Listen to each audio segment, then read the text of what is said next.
एक वक्त था जब इस जगह पर पीने के लिए पानी तक नहीं होता था। हर तरफ धूल और मिट्टी, चारों तरफ रेगिस्तानी था। आज की डेट में ये एक ऐसी जगह बन गई है जिसने दुनिया भर के मुल्कों को पीछे छोड़ दिया है।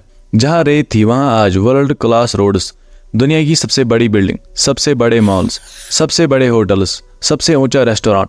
पुलिस यहाँ पर लैम्बोर्गिनी जैसी स्पोर्ट्स कार्स में ड्यूटी देती है। हाँ दोस्तों, हम बात कर रहे हैं दुबई की। लेकिन सबसे बड़ा सवाल है, आखिर ये कैसे मुमकिन हो पाया? कैसे दुबई दुनिया का सबसे बड़ा टूरिज्म हब और सबसे अमीर शहर बना? इसके पीछे बहुत ही इंटरेस्टिंग स्टोरी है जो हम आज के वीडियो में आपके साथ शेयर करेंगे। तो चलिए दोस्तों, आज के इस इंटरेस्टिंग वीडियो को शुरू करते हैं। वीडियो के अंत तक बने रहे, वीडियो बहुत ही मजेदार होने वाला है। इंडिया से वेस्ट की तरफ यानी पश्चिम की तरफ अगर आप जाएंगे तो आपको मिलेगा यूएई, यूनाइटेड अरब एमिरेट्स। साल 1820 की बात करें तो आज जहां यूएई है उस पर्टिकुलर टाइम पर यहाँ कुछ भी नहीं था। इस एरिया में अलग अलग किंग यानी शेख अपने एरिया को रूल करते थे और इस एरिया को शेखडम कहा जाता था। आज जहाँ पर दुबई है वो तब एक मछुआरों का गाँव कहलाता था जो अबू धाबी की सल्तनत में आता था। 1833 में शेख मखतूम बिन ने इसे अबू धाबी से अलग करके एक अलग किंगडम बनाया था और इन्हीं को दुबई का फाउंडर कहा जाता है। अब इसके कुछ टाइम बाद साल 1853 में ब्रिटिशर्स जो पूरे वर्ल्ड में अपना राज कर रहे थे वो लंदन से बॉम्बे जाने के लिए ये एरिया यूज करते थे।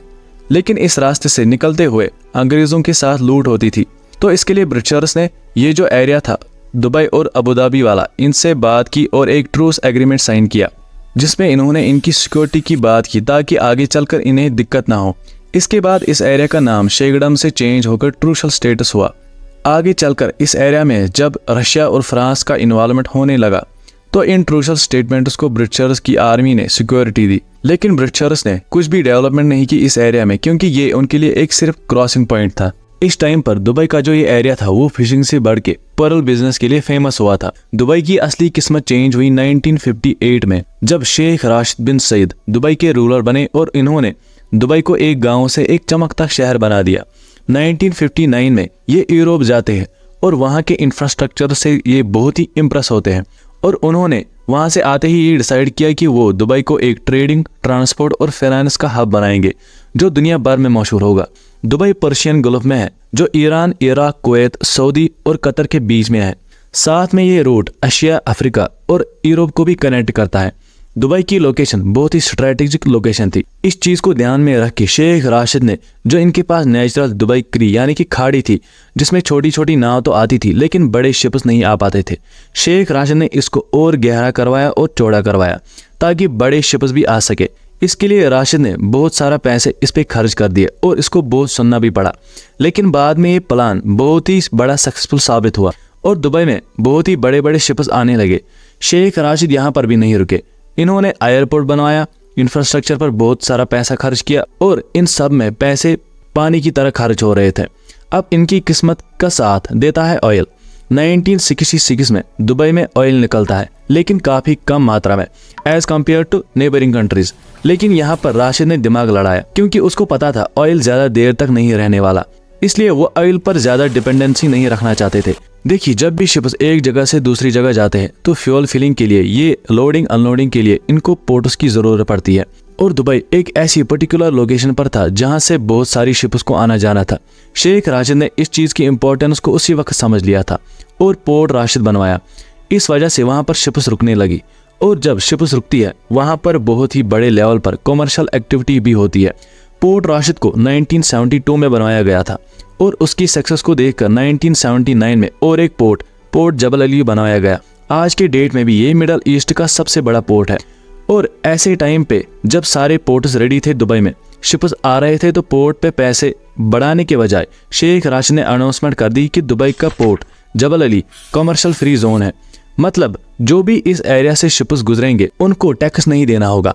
उस पूरे एरिया को टैक्स फ्री कर दिया गया जिससे इंपोर्ट ड्यूटी, एक्सपोर्ट ड्यूटी और मैन्युफैक्चरिंग टैक्स सब माफ कर दिया गया।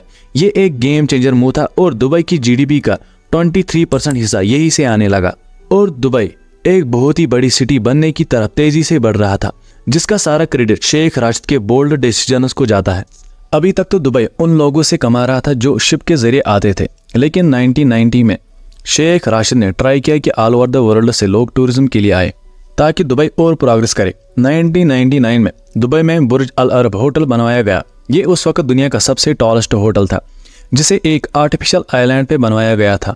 लेकिन इसी ईयर शेख राशिद की डेथ हो जाती है और उनके बेटे मोहम्मद बिन राशिद अल मखतूम किंग बनते हैं। उन्होंने अपने फादर के सपने को और तेज़ी से आगे बढ़ाया और जो ये होटल था, इसकी ओपनिंग दिसंबर 1999 में की गई। ये दुनिया का सबसे लग्जरियस और एक्सपेंसिव होटल था और only 7 star hotel. Mohammad Rashid Daniel Burnheim से काफ़ी ज़्यादा इंस्पायर्ड थे, क्योंकि इसके बाद हम देखते हैं दुबई में तेज़ी से डेवलपमेंट होने लगी। दुनिया की सबसे ऊंची इमारतें बनवाई गई, समंदर में रेत डाल के पूरी सिटी बनवाई गई। जो बाकी वर्ल्ड को इम्पॉसिबल लग रहा था, वही ये काम दुबई आसानी से कर रहा था। जब ये सारी चीज़ें बढ़ रही थी तो पानी की भी बहुत ज़रूरत थी। उसके लिए ऐसा वाटर मैनेजमेंट सिस्टम लगाया गया। इन्होंने समंदर के पानी को ही पीने लायक बना दिया और जो पानी की प्रॉब्लम थी वो भी सॉल्व हो गई। जो पोर्ट्स थे वो टैक्स फ्री ऑलरेडी थे, लेकिन उसके साथ इन्होंने पूरी कंट्री को टैक्स फ्री कर दिया। आम जनता और बिजनेसमैन से टैक्स लेने के बजाय इन्होंने ऑयल एक्सपोर्ट्स, टूरिज्म और ट्रेड के फंड्स यूज किए, जिसकी वजह से दुनिया भर के जो रिच लोग थे उन्होंने अपने हेडक्वार्टर से लेके बिजनेस सब कुछ दुबई शिफ्ट कर दिया। दोस्तों, अब इसमें कोई भी शक नहीं है कि दुबई आज दुनिया भर में मशहूर है, लग्जरियस और रिच लाइफ से लेकर इसके इंफ्रास्ट्रक्चर जो सच में लाजवाब है।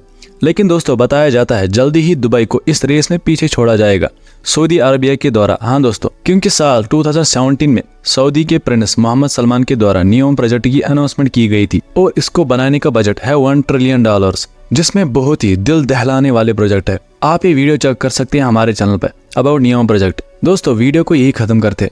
वीडियो पसंद आई हो तो अपने दोस्तों के साथ भी इसे शेयर करें और चैनल को भी सब्सक्राइब जरूर करें। मिलते हैं अगले वीडियो में। Until then, stay safe and be happy.